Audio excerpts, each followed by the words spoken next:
Shalom.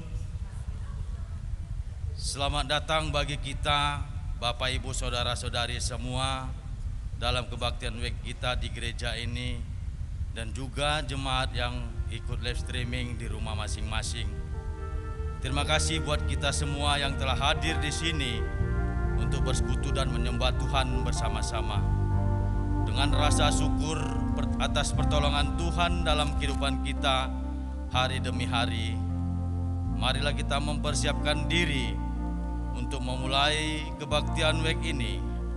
Marilah kita bersaat teduh sejenak.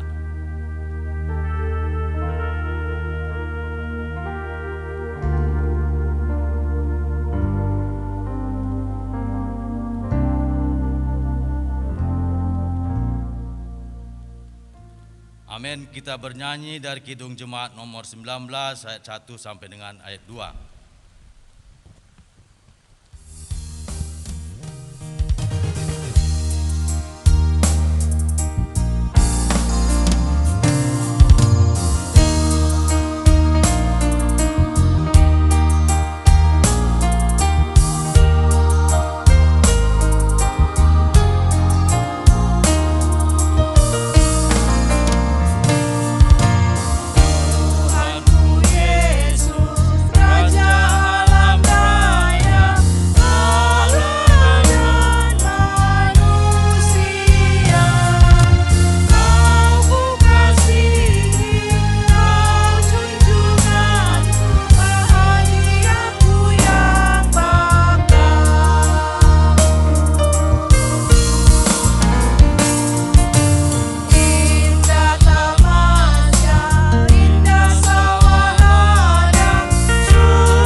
Dalam nama Allah Bapa dan anaknya Tuhan Yesus Kristus dan Roh Kudus, Khalik langit dan bumi.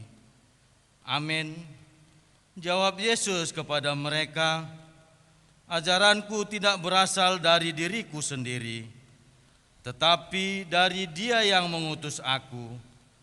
Barang siapa percaya kepadaku, seperti yang dikatakan oleh kitab suci, dari dalam hatinya akan mengalir aliran-aliran air hidup. Haleluya, kita berdoa.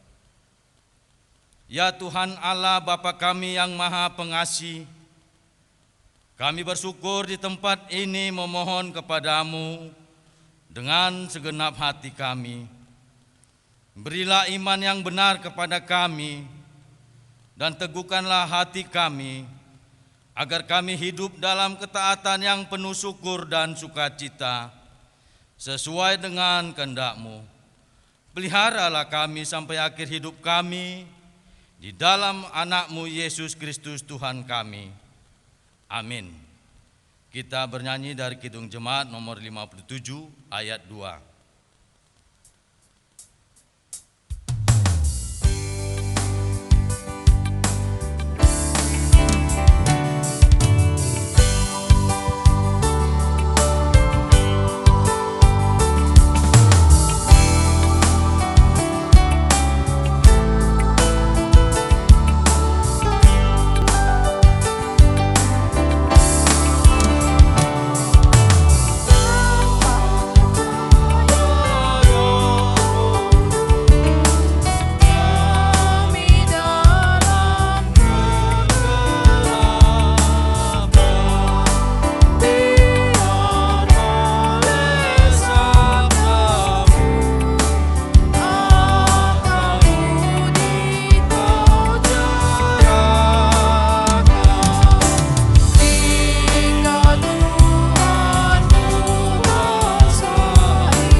Marilah kita mendengarkan firman Tuhan, epistel pendahuluan khotbah untuk kita di malam hari ini, yang tertulis dari Markus 13 ayat 1 sampai dengan ayat 8. Markus 13 ayat 1 sampai dengan ayat 8. Beginilah firman Tuhan. Ketika Yesus keluar dari bait Allah, seorang muridnya berkata kepadanya, "Guru, lihatlah betapa kokohnya batu-batu itu dan betapa megahnya gedung-gedung itu." Lalu Yesus berkata kepadanya, "Kau lihat gedung-gedung yang hebat ini? Tidak satu pun batu akan dibiarkan terletak di atas batu yang lain. Semuanya akan diruntuhkan." Ketika Yesus duduk di atas bukit Zaitun berhadapan dengan bait Allah, Petrus, Yakobus, Yohanes, dan Andreas bertanya sendiri kepadanya, "Katakanlah kepada kami, bila manakah itu akan terjadi, dan apakah tandanya, kala semuanya itu akan sampai kepada kesudahannya?" Maka mulailah Yesus berkata kepada mereka, "Waspadalah, supaya jangan ada orang yang menyesatkan kamu. Akan datang banyak orang dengan memakai namaku dan berkata, 'Akulah dia,' dan mereka akan menyesatkan banyak orang. Dan apabila kamu mendengar berseru perang atau kabar-kabar tentang perang, janganlah kamu gelisah.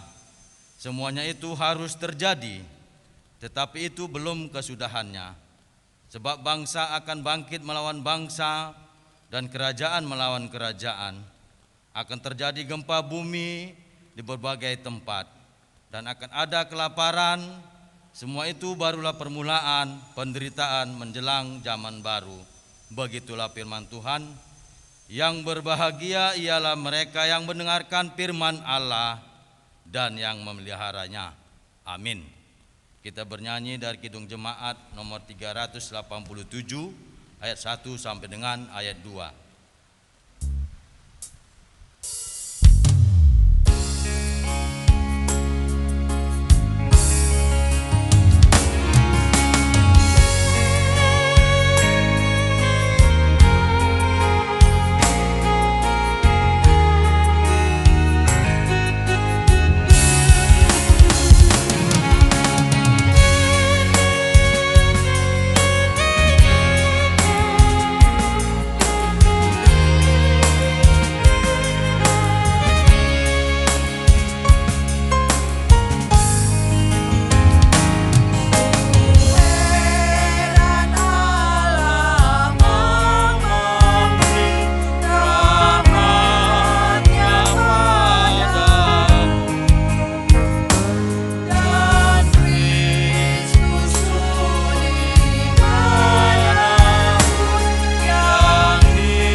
Kami bersyukur Tuhan atas hari-hari yang Engkau berikan bagi hidup kami. Pada saat ini Tuhan, kami datang ke bait-Mu yang kudus ini Demikian juga saudara-saudara kami yang mengikuti ibadah week dari rumah masing-masing untuk mendengarkan kebenaran firman-Mu. Ya Tuhan, berfirmanlah Engkau, sebab kami telah sedia untuk mendengarkannya. Amin. Shalom. Ibu bapak saudara terkasih dalam Yesus Kristus, firman Tuhan buat kita pada ibadah week malam ini, yaitu dari 2 Petrus 3 ayat 1 hingga ayat yang ke-7. 2 Petrus 3 ayat 1 sampai 7, saya akan membacakannya untuk kita. Demikian bunyi firman Tuhan. Hari Tuhan. Saudara-saudara yang kekasih, ini sudah surat yang kedua yang kutulis kepadamu. Di dalam kedua surat itu, aku berusaha menghidupkan pengertian yang murni oleh peringatan-peringatan, supaya kamu mengingat akan perkataan yang dahulu telah diucapkan oleh nabi-nabi kudus, dan mengingat akan perintah Tuhan dan juru selamat yang telah disampaikan oleh rasul-rasulmu kepadamu. Yang terutama harus kamu ketahui ialah bahwa pada hari-hari zaman akhir akan tampil pengejek-pengejek dengan ejekan-ejekannya, yaitu orang-orang yang hidup menuruti hawa nafsunya. Kata mereka, di manakah janji tentang kedatangannya itu? Sebab sejak bapa-bapa leluhur kita meninggal, segala sesuatu tetap seperti semula pada waktu dunia diciptakan. Mereka sengaja tidak mau tahu bahwa oleh firman Allah, langit telah ada sejak dahulu, dan juga bumi yang berasal dari air dan oleh air. Dan bahwa oleh air itu, bumi yang dahulu telah binasa, dimusnahkan oleh air bah. Tetapi oleh firman itu juga, langit dan bumi yang sekarang terpelihara dari api dan disimpan untuk hari penghakiman dan kebinasaan orang-orang fasik. Demikian pembacaan firman Tuhan. Ibu bapak saudara terkasih di dalam Yesus Kristus, pada akhir-akhir tahun atau menjelang tahun 2000, kita sering mendengar atau ada banyak ibadah yang bertema tentang akhir zaman, yang mana tema tersebut menyuarakan tentang kedatangan Yesus Kristus yang segera. Lalu ada banyak di sana disampaikan tentang bagaimana skenario akan kedatangan Yesus Kristus yang kedua kali. Dan tidak hanya itu saja, sebelum-sebelumnya pun ada beberapa orang yang memberi pengajaran dan bahkan menentukan waktu kapan kedatangan Yesus Kristus kedua kalinya. Tapi hingga saat ini, akhir zaman atau kedatangan Yesus Kristus kedua kalinya belum juga sampai. Peristiwa ini atau keadaan ini bisa hampir sama seperti yang terjadi di dalam kitab 2 Petrus ini. Karena kenapa ini bisa dikatakan bisa hampir sama seperti yang ada di 2 Petrus ini? Karena pada masa mereka juga mereka mempertanyakan tentang kapan kedatangan Yesus Kristus yang segera tersebut. Artinya bahwa pertanyaan yang ada di 2 Petrus berulang kembali setiap saat dalam kehidupan kita. Sehingga ketika pertanyaan-pertanyaan tersebut muncul, maka akan ada banyak prediksi yang dibuat oleh orang atau mengalihkan pengertian akan akhir zaman. Misalnya ada orang yang memahami bahwa ketika seseorang meninggal dunia, disitulah akhir zamannya. Jadi ada pengertian yang bergeser bahwa akhir zaman itu akhirnya menjadi dipahami akhir zaman pribadi lepas pribadi. Lalu ada yang memahami bahwa akhir zaman itu takkan pernah terjadi. Lalu ada yang memprediksi, yaitu dengan misalnya pengetahuan orang tentang luar angkasa, yang mana katanya akan ada meteor yang menubruk bumi dan lain sebagainya. Tapi kita Protestan khususnya tidak begitu memberi perhatian kepada akhir zaman. Kita tidak memberi begitu banyak perhatian tentang bagaimana, kapan, di mana akhir zaman itu akan datang. Beda misalnya dengan aliran yang lain, ada misalnya yang mengatakan di kota ini, ada yang mengatakan di kota sana, ada yang mengatakan bahwa pada jam sekian. Tapi kita Protestan umumnya tidak pernah ada yang memprediksi kapan akhir zaman itu datang.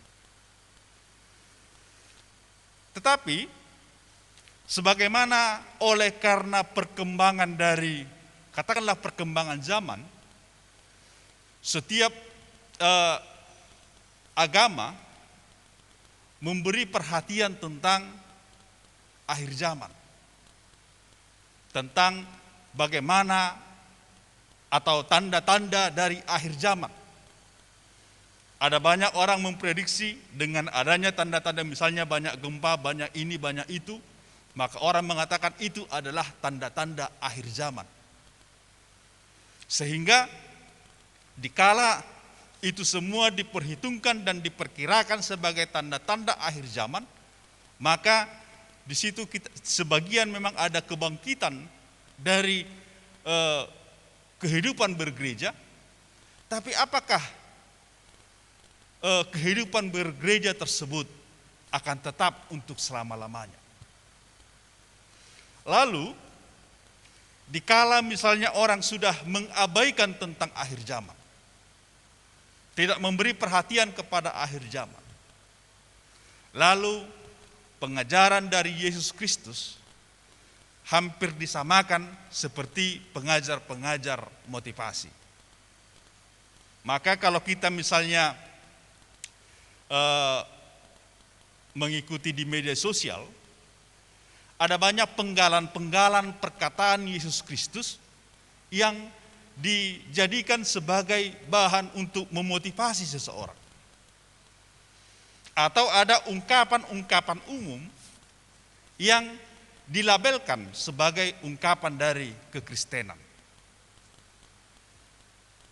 Atau ada dengan label kekristenan tetapi memakai perkataan-perkataan umum yang berbuah tentang motivasi. Misalnya akhir-akhir ini saya pernah dengar tentang memberi dengan sukacita. Di sana tidak diberi dasar mengapa memberi sukacita, tapi di sana disampaikan adalah tentang bagaimana orang memberi sukacita.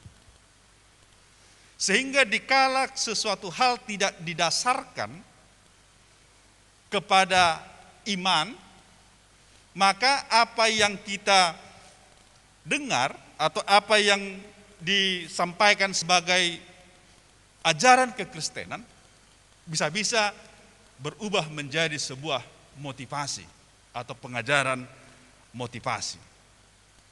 Tentu kekristenan atau ajaran Yesus Kristus memang tidak terlepas dari ada di sana tentang motivasi. Tetapi bukan motivasinya yang menjadi penekanan dari pengajaran Yesus Kristus. Penekanan pengajaran Yesus Kristus adalah tentang keselamatan. Bagaimana kita orang-orang yang berdosa yang beroleh keselamatan dari Tuhan. Oleh karena itu maka di sini diingatkan oleh penulis tentang bagaimana orang-orang percaya untuk mengingat. Dikatakan tadi di sini untuk mengingat dan menghidupkan pengertian yang murni oleh peringatan-peringatan. Mengapa dikatakan di sini? Di dalam kedua surat itu aku berusaha menghidupkan pengertian yang murni oleh peringatan-peringatan. Penulis Petrus mau menghidupkan pengertian-pengertian. Artinya adalah bahwa di kala itu sudah mulai tergerus pemahaman tentang akhir zaman. Sudah mulai ada mengabaikan tentang akhir zaman. Ketika misalnya ada pengajaran tentang kedatangan Yesus Kristus yang segera, maka akan adalah orang mengabaikan tentang hal tersebut. Makanya di sini diingatkan. Juga dikatakan di ayat 2, supaya kamu mengingat akan perkataan yang dahulu telah diucapkan oleh nabi-nabi kudus dan mengingat akan perintah Tuhan dan juru selamat yang telah disampaikan oleh rasul-rasulmu kepadamu. Disebut ungkapan nabi-nabi dan rasul-rasul, ini menunjuk kepada tentang pengajaran dalam perjanjian lama dan juga pengajaran dalam Injil yang disampaikan oleh rasul-rasul. Karena pada masa kitab ini boleh dikatakan bahwa para rasul-rasul seperti Rasul Petrus, Paulus sudah meninggal dunia. Karena ini ditulis sekitar tahun 100. Walaupun ini disebut dengan surat Petrus, ini hanya memakai nama Petrus sebagai agar surat ini menjadi surat yang berwibawa, ada otoritasnya. Artinya bahwa apa yang disampaikan di sini tidak berbeda dari apa yang diajarkan oleh Petrus atau Rasul Petrus. Sehingga disinilah kita diingatkan kembali tentang bagaimanakah kita mengingat pengertian akan hari Tuhan. Apakah hari Tuhan tersebut seperti tadi telah bergeser menjadi pemahaman pribadi lepas pribadi? Ataukah hari Tuhan itu hanya sebagai hari-hari keseharian kita ini adalah disebut dengan hari Tuhan? Maka di sini diingatkan kepada kita bahwa akhir zaman itu adalah pasti atau nyata. Akhir zaman itu akan datang. Kita yang saat ini atau pada masa Petrus ini dibelokkan oleh para pengajar-pengajar atau pengejek-pengejek. Kenapa mereka dikatakan pengejek-pengejek? Itu tadi mereka mengatakan seperti di ayat 5 atau di ayat 4 dikatakan, kata mereka, di manakah janji tentang kedatangannya itu? Sebab sejak bapak-bapak leluhur kita meninggal, segala sesuatu yang seperti semula pada waktu dunia diciptakan. Artinya bahwa para pengejek-pengejek mengatakan dunia ini sudah berumur sekian tahun, tapi sama saja seperti atau sebelum atau sesaat setelah berita akhir zaman disampaikan. Tidak ada perbedaannya. Atau mungkin juga dalam kehidupan kita. Bisa juga dalam kehidupan kita memaknai seperti ini. Kita sudah Kristen sejak lahir, tapi sepertinya tidak ada yang berubah dalam kehidupan kita. Kita misalnya rajin beribadah, kita memahami toh juga tak ada perubahan dalam kehidupan ini. Makanya misalnya ada saja orang yang mengejek kita mengatakan misalnya puasa pola ringga tu pertanyaan. Ai sodong nadap siani katanya. Bisa jadi seperti itu. Atau misalnya cerita tentang di kampung, dikala ada orang yang mau pergi ke gereja, lalu adalah kaum bapak-bapak memanggil dari warung, salam mandokon, marhua pola rotu gereja sama kita mau ngopi majo katanya. Akhirnya sampai di situ ngopi, lupalah ke gereja. Atau yang lain mengatakannya, basongon apa badia hoko sabar sadari hoko katanya. Karena kenapa? Itu tadi, ia memahami, para pengejek-pengejek memahami bahwa tidak ada yang berubah. Walau kita percaya kepada Yesus Kristus, rajin beribadah, ia mengatakan seolah-olah tidak ada yang berubah, toh aja sama. Tapi betulkah demikian? Betulkah tidak ada berubah di dalam kehidupan kita dikala kita mempercayakan hidup kita kepada Tuhan? Betulkah kita tidak merasakan ada hal yang berbeda dikala kita beribadah dengan khusyuk kepada Tuhan dan dikala kita tidak khusyuk beribadah kepada Tuhan? Nah, disinilah kita diajak untuk mengingat, diajak untuk merenungkan tentang perjalanan hidup kita. Dengan cara bagaimanakah kita melihat tentang pengalaman kita bersama dengan Tuhan dalam kehidupan kita. Maka disinilah kita diajak untuk mau merenungkan. Di sini katakan tadi mengingat akan pengertian-pengertian murni dari peringatan-peringatan. Kita diajak untuk melihat sebagaimanakah kokohkah keberimanan kita kepada Tuhan di tengah-tengah dunia ini.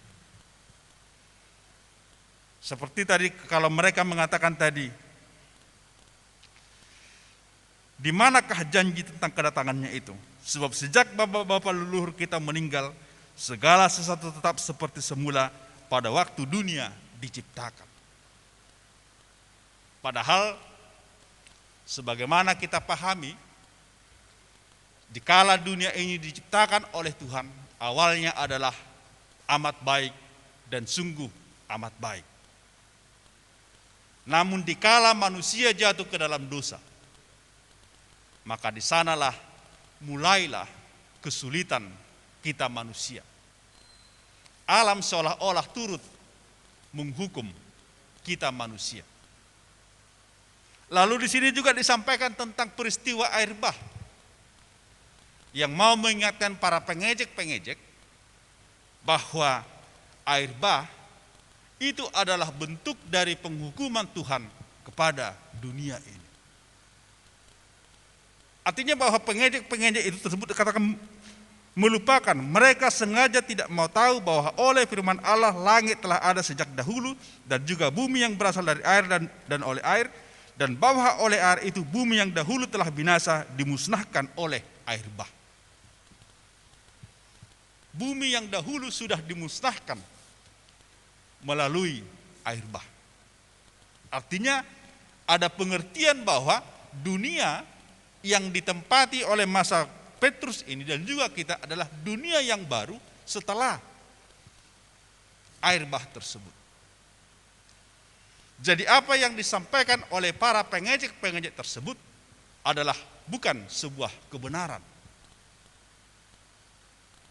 Ini mau mengajak kita untuk mau merenungkan seperti tadi tentang bagaimanakah pengalaman kita, penghayatan kita akan bersama-sama dengan Tuhan dalam kehidupan kita sehari-hari. Dan jika kita misalnya diajak membandingkan dengan orang-orang yang mengatakan tadi, dangarong labana marminggu ho, katanya seperti itu. Mungkin ada bedanya bagi kita dengan dia dalam cara menghadapi berbagai tantangan dan pergumulan hidup. Dikala pergumulan atau tantangan menghampiri kita, kita yakin dan percaya bahwa Allah adalah penolong yang sejati. Tapi bagi orang yang tak percaya, maka mereka akan kehilangan pengharapan. Bisa jadi mereka akan menyiksa diri, atau bahkan bisa menghabisi nyawanya sendiri. Tapi bagi orang yang percaya kepada Tuhan, maka ia memahami seperti khotbah kita kemarin, pertolongan dari Tuhan. Yakub, seperti apa yang terjadi di khotbah kemarin tentang berbahagialah orang yang percaya kepada Allah Yakub. Padahal kalau kita melihat tentang kehidupan Yakub, bisa kita katakan kehidupannya penuh dengan gelombang dan badai.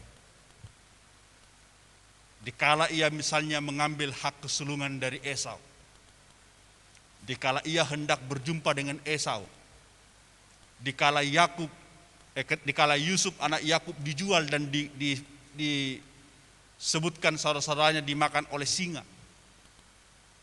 Bukankah itu suatu hal badai yang besar dalam kehidupan? Tapi mengapa dikatakan di Mazmur 146 itu berbahagialah orang yang percaya kepada Allah Yakub? Karena di sanalah diperhatikan tentang pertolongan Tuhan.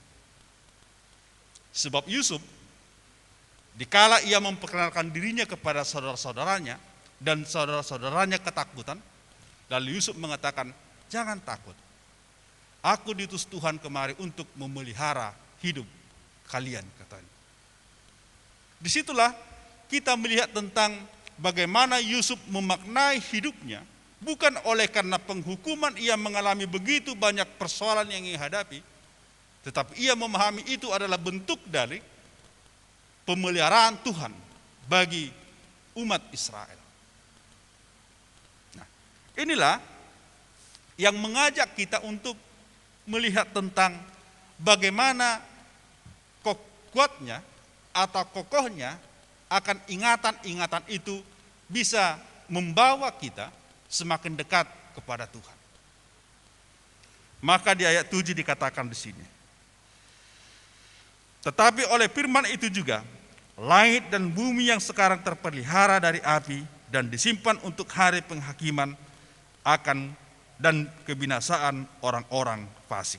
Tetapi oleh firman itu juga, langit dan bumi yang sekarang terpelihara dari api dan disimpan untuk hari penghakiman dan kebinasaan orang-orang fasik. Nah, api, jadi di sini dipahami bahwa bumi atau ciptaan ini diciptakan dengan antara air dan api. Air telah membinasakan dengan air bah. Lalu api dipahami untuk pembinasaan pada akhir zaman. Lalu siapakah di sini yang mengalami hari Tuhan sebagai hari kegelapan? Maka dikatakan adalah kebinasaan orang-orang fasik. Lalu pertanyaan yang lain adalah, mengapa hari Tuhan tak kunjung-kunjung datang? Kalau kita baca di ayat 8. Akan tetapi saudara-saudaraku yang kekasih, yang satu ini tidak boleh kamu lupakan, yaitu bahwa di hadapan Tuhan satu hari sama seperti 1000 tahun, dan 1000 tahun sama seperti satu hari. Tuhan tidak lalai menepati janjinya, sekalipun ada orang yang menganggapnya sebagai kelalaian, tetapi ia sabar terhadap kamu, karena ia menghendaki supaya jangan ada yang binasa, melainkan supaya semua orang berbalik dan bertobat. 2 Petrus mengatakan bahwa sehari bagi Tuhan sama dengan 1000 tahun bagi kita manusia. Ini mau mengingatkan kepada kita bahwa fokus perhatian kita bukanlah tentang kapan itu akhir zaman. Tapi fokus perhatian kita adalah mengapa akhir zaman itu masih tertunda. Yaitu oleh karena Allah memberikan kita waktu untuk berubah dan bertobat, untuk berbalik dan bertobat. Makanya Protestan biasanya menekankan akhir zaman sebagai hari Asiniroha, hari kasih karunia. Hari-hari yang kita lalui ini dipahami adalah sebagai hari kasih karunia. Allah masih memberi waktu kepada kita untuk berbalik dan bertobat. Kalau yang lain memahami bahwa akhir zaman adalah hari yang penuh dengan bencana dan lain sebagainya. Tapi bagi kita seperti di sini tadi, akhir zaman adalah hari-hari di mana Tuhan memberi waktu kepada kita untuk berbalik dan bertobat. Ini adalah wujud dari kesabaran dan kesetiaan Tuhan kepada kita. Lalu, bagaimanakah kita menghidupi hari-hari kita ini? Bagaimanakah kita menghidupi hari-hari kita menjelang kedatangan Tuhan yang kita tak tahu kapankah itu datang. Dan bahkan di Matius 24 ayat 36 sendiri pun dikatakan seperti ini. Tetapi tentang hari dan saat itu tidak seorang pun yang tahu, malaikat-malaikat di surga tidak, dan anak pun tidak, hanya Bapa sendiri. Yesus Kristus mengatakan tadi di Matius 24 tadi, tetapi tentang hari dan saat itu tidak seorang pun yang tahu, malaikat-malaikat di surga tidak, dan anak pun tidak, hanya Bapa sendiri. Hanya Allah sendiri yang tahu. Oleh karena kita tidak tahu, malaikat tidak tahu, maka bagaimanakah kita menjalani hari-hari kita? Tentu ini mau mengajak kepada kita bahwa setiap saat, setiap hari sejatinya kita pahami adalah menjelang kedatangan Tuhan Yesus Kristus kedua kalinya.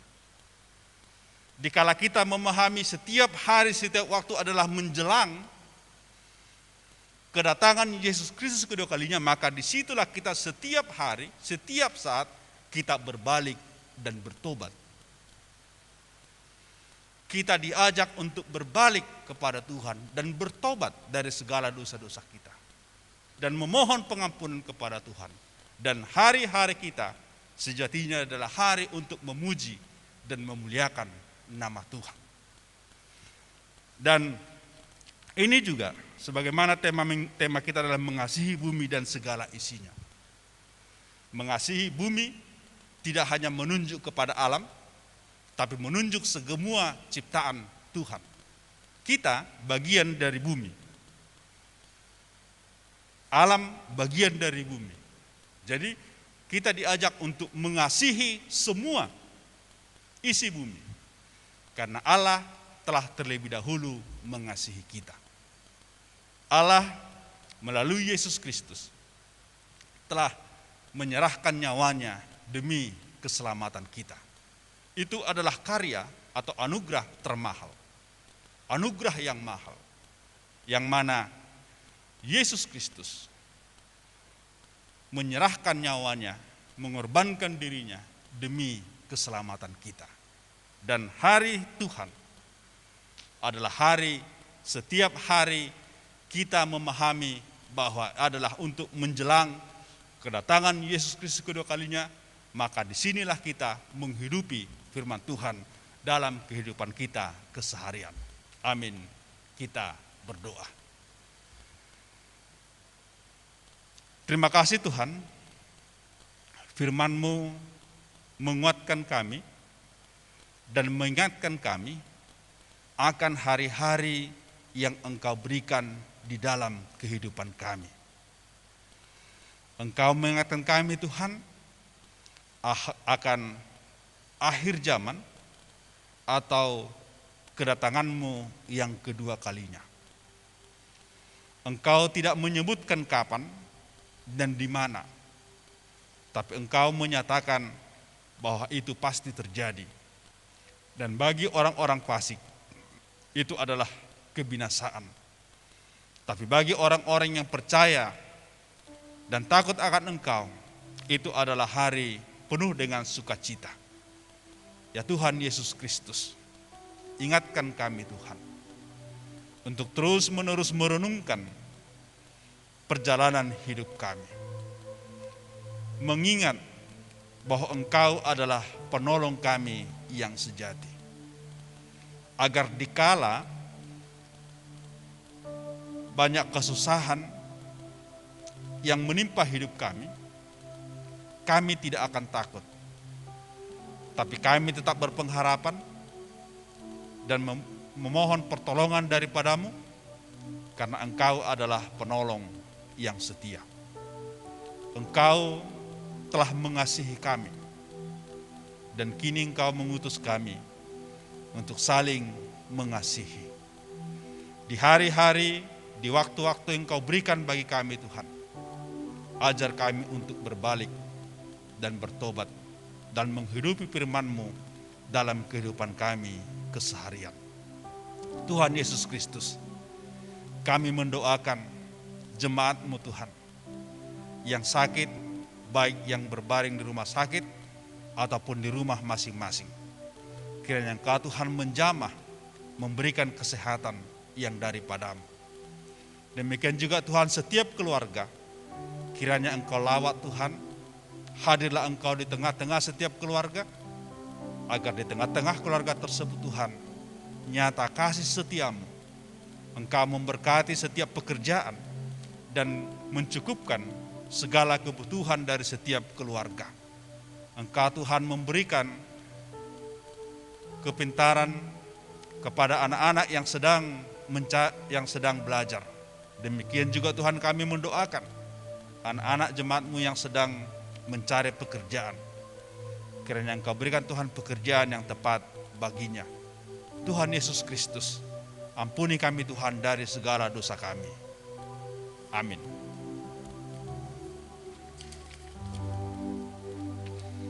Kita bernyanyi dari Kidung Jemaat nomor 376 ayat 1 sampai 2, ikut Dikau saja Tuhan.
Bapa kami yang di surga, Bapa yang kami kenal dalam nama Yesus Kristus, Bapa yang selalu menyertai kami Tuhan, pada hari yang lalu, pada hari ini, dan pada hari yang akan datang.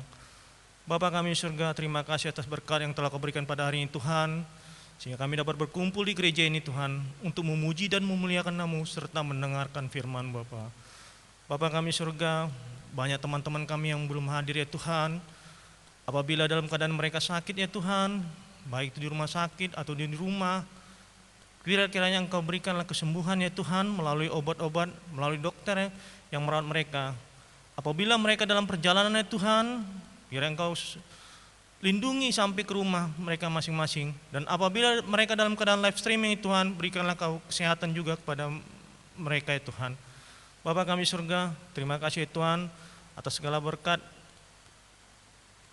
firman-Mu ya Tuhan, biarlah kita menjadi pelita bagi hidup kami Tuhan, menjadi penerang bagi hidup kami Tuhan, menjadi jalan bagi hidup kami Tuhan untuk selalu berserta denganmu untuk selalu memuliakan namamu Bapa.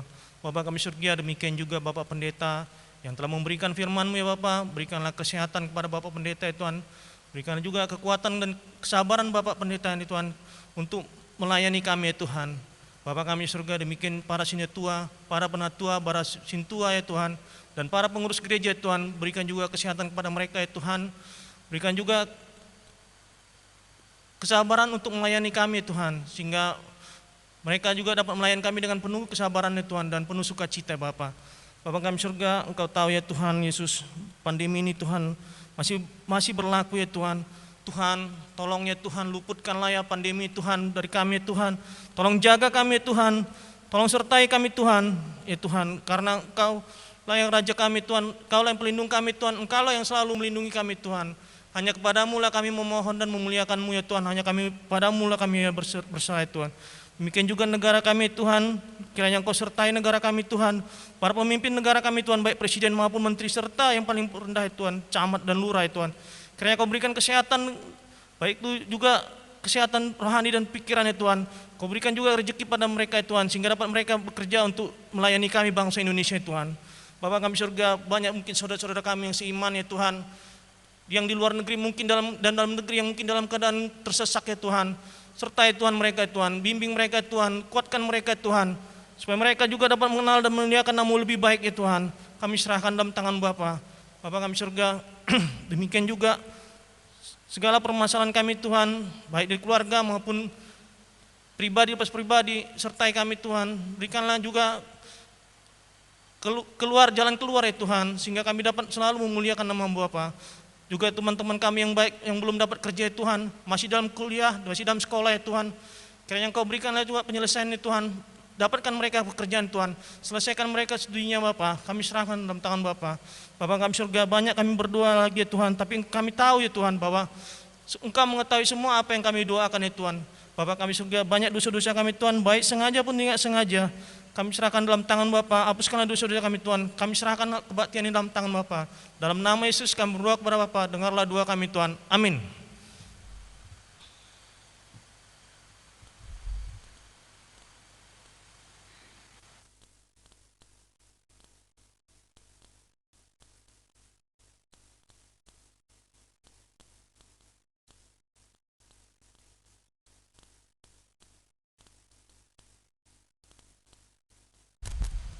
Shalom, mari kita mendengar pemberitahuan untuk minggu berikutnya, kebaktian WEK akhir tahun 2021, Rabu 17 November 2021 diadakan di gereja kita, dimulai pukul 20.00 WIB, serta disiarkan secara live streaming.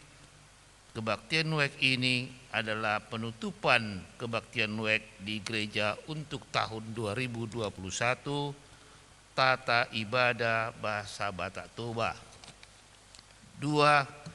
Himbauan membayar bakti bulanan, bakti pembangunan, dan bakti Natal. Dihimbau kepada jemaat agar dapat membayar bakti bulanan, bakti pembangunan, bakti Natal melalui penatua WEK masing-masing. Demikian pemberitahuan hari malam ini. Mari kita memuji Tuhan dari Kidung Jemaat nomor 457 ayat 1 dan ayat 2, ya Tuhan tiap jam. Tuhan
Firman Tuhan dalam menghantarkan kita memberikan persembahan, yaitu dari Mazmur 50 ayat yang ke-14.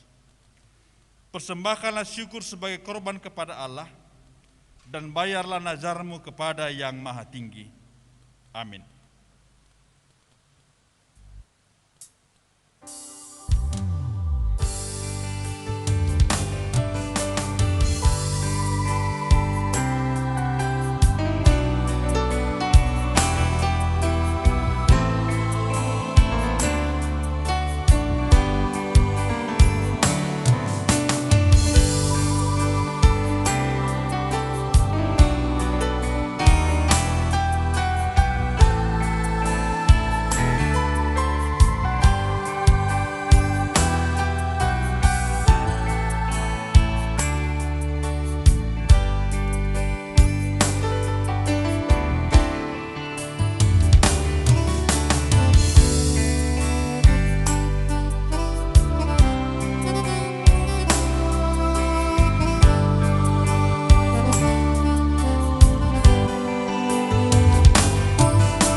Kita berdoa.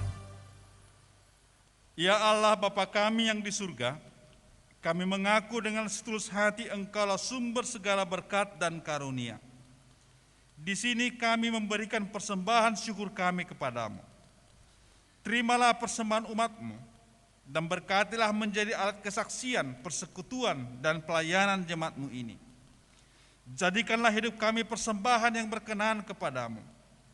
Dan pakailah hidup kami untuk turut menghadirkan tanda-tanda kerajaan-Mu di seluruh dunia ini, kasih, keadilan, damai sejahtera, dan sukacita. Bukalah hati kami oleh Roh Kudus-Mu, agar kami senantiasa mengucap syukur kepadamu di dalam nama Yesus Kristus Tuhan kami. Amin. Ya Tuhanku, panggil aku renungkan pemberian-Mu dalam penebus. Ku tertegun bagiku dicurahkan oleh Putra-Mu, darahnya kudus. Maka jiwaku pun memuji-Mu, sungguh besar Kau Allahku. Maka jiwaku pun memuji-Mu, sungguh besar Kau Allahku. Kita sama-sama mengucapkan doa yang diajarkan oleh Yesus Kristus. Bapa kami yang di surga, dikuduskanlah namamu, datanglah kerajaan-Mu, jadilah kehendak-Mu di bumi seperti di surga. Berikanlah kami pada hari ini makanan kami yang secukupnya, dan ampunilah kami akan kesalahan kami, seperti kami juga mengampuni orang yang bersalah kepada kami. Dan janganlah membawa kami ke dalam pencobaan, tetapi lepaskanlah kami dari yang jahat, karena Engkau yang punya kerajaan dan kuasa dan kemuliaan sampai selama-lamanya. Amin. Anugerah Tuhan kita Yesus Kristus, kasih setia Allah Bapa, dan persekutuan Roh Kudus kiranya menyertai kamu sekalian.